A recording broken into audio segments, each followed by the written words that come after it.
Video kali ini saya akan membahas lebih ke MBMA, di mana ini saham yang bisa dikatakan baru IPO tetapi langsung ya melejit, dan bagaimana prospeknya ya secara jangka panjang. Nah, ini kita akan bahas di video kali ini. Tapi sebelum lanjut, jangan lupa buat subscribe channel ini biar tahu video apa yang kita share di setiap harinya. Bisa tentang teknikal, fundamental, pendermologi, atau series dari kita tentang saham bagi pemula. Dan itu cocok buat Bapak Ibu dan teman-teman yang baru terjun di pasar modal. Oke, check this out. Kalau melihat dari Stockbit ya, MBMA sendiri ini baru listing di 18 April 2023, atau bisa dikatakan 5 bulan yang lalu, dengan harganya di 795, dan mereka memperoleh 8,7 triliun. Wow, 8,7 triliun dana IPO-nya, termasuk besar ya. 8,7 sekarang 895 gitu, 795 ya. Baru naik 100 dari harga IPO-nya. Kalau kita calculate lah ya.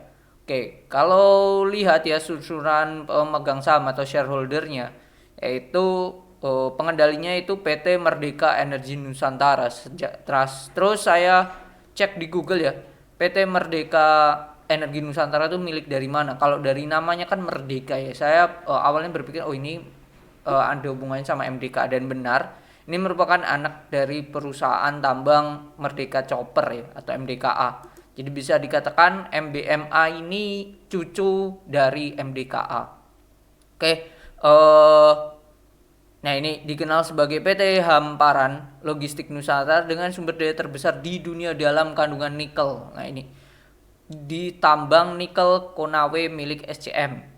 Menurut Wood McKenzie menargetkan posisi untuk menjadi salah satu pemain global terdepan yang terintegrasi secara vertikal dalam rantai nilai bahan baku strategis, dan kedepannya dalam rantai nilai baterai kendaraan bermotor listrik. Oke, ini jadi bisa dikatakan nikel lah ya, nikel. Terus ini sektornya barang baku, syariah, isi dan lain-lain. Oke, ini indeks-indeks yang masuk ya. Saya cek di keterbukaan informasi, saya mau tahu ya laporan keuangan mereka di kuartal kedua, tapi sayangnya setelah saya cek dia baru mau melakukan atau rencana ya, baru merencana bahwa laporan keuangan untuk periode 6 bulan akan dilakukan proses audit. Nah, baru proses ya, baru proses dan belum di-share sampai video ini rilis ya. Ini nanti saya rilis tanggal 19 September malam. Oke, dah itu jelas ya bahwa masih belum rilis laporan keuangannya. Berdasarkan case statistiknya, kalau kita lihat PI dan PBV ini gede banget. Jadi skip lah ya. Kondisi sekarang cashnya ada di 1,759 triliun atau hampir 1,8 lah ya. 1,8. Liabilitasnya totalnya 9. Oke, 9 triliun. Ekuitasnya 11 triliun. Ini tapi kita tidak tahu ya hutangnya ini yang berbunga yang mana dan lain-lain. Oke, itu. Terus kalau kita lihat ya, lagi berdasarkan indikator di Stockbit ya. Oke, itu aja yang bisa saya lihat sekilas ya dari sini ya. Nah, kalau kita lihat ya dari beberapa kita IPO tadi perusahaan IPO dengan susunan pemegang saham selain Merdeka Energi, ada nama besar yaitu Pak Garibaldi Thohir. Ini adalah nama besar yang ada juga di Adaro ya. Nah, Thohir Group, Thohir Family, tahu sendiri lah ya. Dan ini berdasarkan di bulan apa nih, berarti Agustus kali ya. Nah, kita cek di 5% ya, 5% saham-saham yang dimiliki. Ini saya data dari IDX tentunya berdasarkan laporan perdagangan pada 15 September. Nah, ini 15 September. Ini saya cek MBMA. Ini ada beberapa ya. Kalau tadi Pak Garibaldi Thohir ini punya 11% ya kalau nggak salah ya. Ya, 11,68. Ternyata sejak tanggal 15 ini porsi beliau sudah berubah.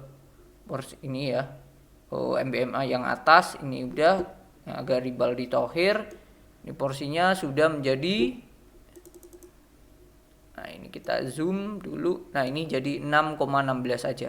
Tetapi yang atas ini ada perubahan dari 49,94 jadi 50,3.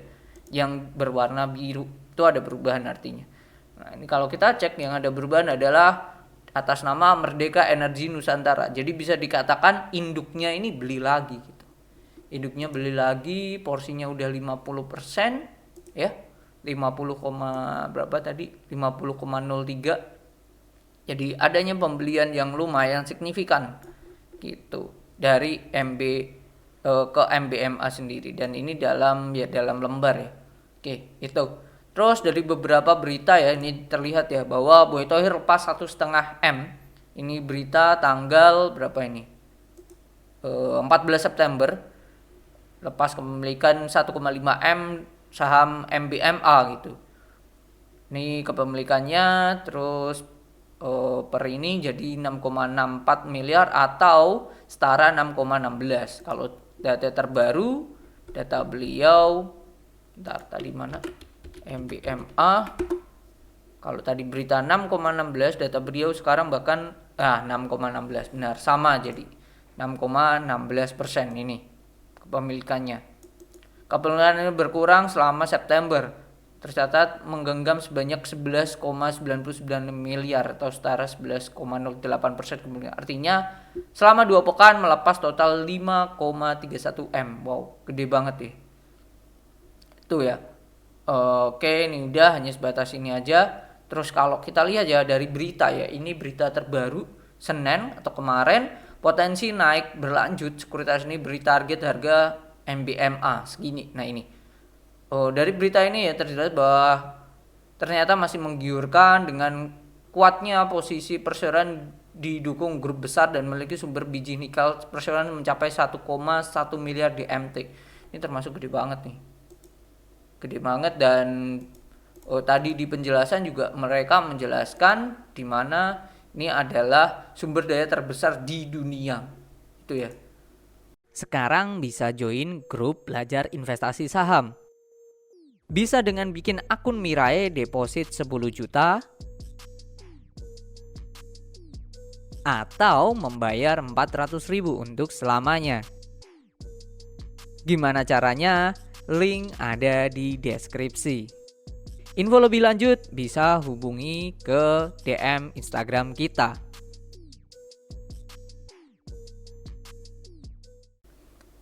McQuery dalam riset terbarunya menyebutkan MBMA sejumlah faktor pendorong harga sahamnya, yaitu memiliki pabrik acid iron metal pertama di Indonesia dan menguasai kawasan industri hijau seluas 3.500 hektar.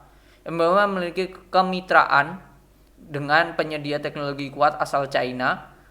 Potensi lainnya tuh membangun smelter kapasitas 328.000 ton per tahunnya, termasuk pembangunan proyek HPAL kapasitas 240.000 TNI. TNI apa saya kurang tahu ya. Oke, akhirnya memiliki peringkat outperform saham MBMA dengan target 1000. Ini McQuery ya. Ini salah satu sekuritas, sedangkan pada penutupan ini 895. Oke.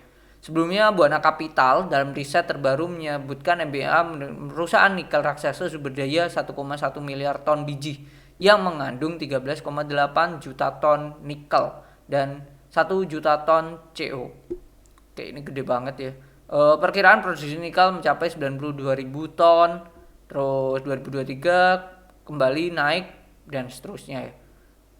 Oke, laba ini potensi labanya ya. Terkait kinerja keuangan, Dennis Tai menjelaskan laba bersih disesuaikan perseroan diprediksi meningkat menjadi 37 US dollar tahun ini dan diharapkan melesat di 154 juta US dollar. Nah, kita pakai asumsi yang dibilang sama sekuritas 37 juta US dollar ya. 37 juta US dollar berarti gini, dibagi dengan 15.000 kita kali ya. Kok dibagi? Kita kali 37 juta US dollar dikali 15.000. Nah, ini 555 M. Ini laba bersih ya, laba bersih. Enggak omset ya, sedangkan pendapatan ya beda ya. Ini 555 miliar. Nah, kita asumsi bagi aja dengan jumlah lembar sahamnya. Jumlah lembar sahamnya 108 M. Berarti ini 555 M bagi 108 M. Ya udah. 555 bagi 108 M. Nah, ini ada 5 ya. 5 earningnya EPS-nya 5 per lembar ya, bisa dikatakan seperti itu. Itu proyeksi mereka ya. Proyeksi mereka seperti itu dan akan naik sebesar 154 juta pada 2024. Terus nah ini proyeksi mereka. Potensi pertumbuhan pesat tersebut mendorong Buana Capital mempertahankan rekomendasi target 870. Demikian dengan target harga tersebut sudah terlampaui dari terlampaui. Jadi ini potensi untuk kesananya sangatlah kuat, ditambah adanya kenaikan yang namanya perihal nikel dan lain-lain. Komoditas nikel ini akan menjadi salah satu hal yang pendorong ya, selain dengan oil itu sendiri gitu. Itu kalau menurut saya. Dan kalau secara perhitungan di Stockbit, mereka ada harga wajar juga, enterprise value mereka adalah 108T, atau kalau kita bagi dengan jumlah lembar sahamnya 288 dibagi 108 bentar 108 288 dibagi 108. Nah, proyeksi mereka itu di 1000 per lembar, sama dengan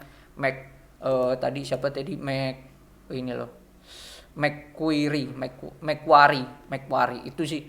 Itu kalau berdasarkan Stockbit ya. Itu yang bisa saya sharekan, bahwa MBMA ini salah satu, dan ini dari Stockbit ya, rekomendasinya buy semuanya dengan target di 961 itu ya. Di sini bisa dicek. Oke. Kalau menurut saya ya, dengan MBMA ini seperti ini, secara banyak analis yang menekan oke, dan juga sentimen luar juga menarik, nikel juga lagi primadona, saya bisa dikatakan 900, harga sekarang 895 sih, bisa dikatakan ya 900 lah ya. Target 1000 itu sangatlah possible untuk dicapai untuk si MBMA sendiri sih. Itu sih prospek kedepannya, dan saya akan menunggu laporan keuangannya setelah rilis nanti. Kita mau bedah seperti apa, terutama hutangnya tadi ya. Wah, apakah porsinya hutang berbunganya tinggi? Nah, itu menjadi hal yang menarik untuk diulas. Oke, mungkin itu ya PR-nya ya untuk kedepannya jikalau laporan keuangannya rilis. Kan lebih menarik lagi kita lihat ya secara omsetnya mereka pendapatan paling tinggi itu dari mana. Dan kita bisa proyeksikan berdasarkan yang namanya jumlah produksi mereka tiap tahunnya. Oke, mungkin itu view saya dan view dari beberapa sumber yang sudah dibahas. Dan newsnya tadi kan Pak Gilbardi Thohir lepas sahamnya, yang menunjukkan bahwa ada yang menarik ya, kenapa beliau melepas dulu, apakah hanya sebatas taking profit sementara atau tidak. Nah, itu akan menjadi asumsi kita masing-masing. Oke, semoga bermanfaat dan semoga Bapak Ibu teman-teman sehat selalu. Bye bye.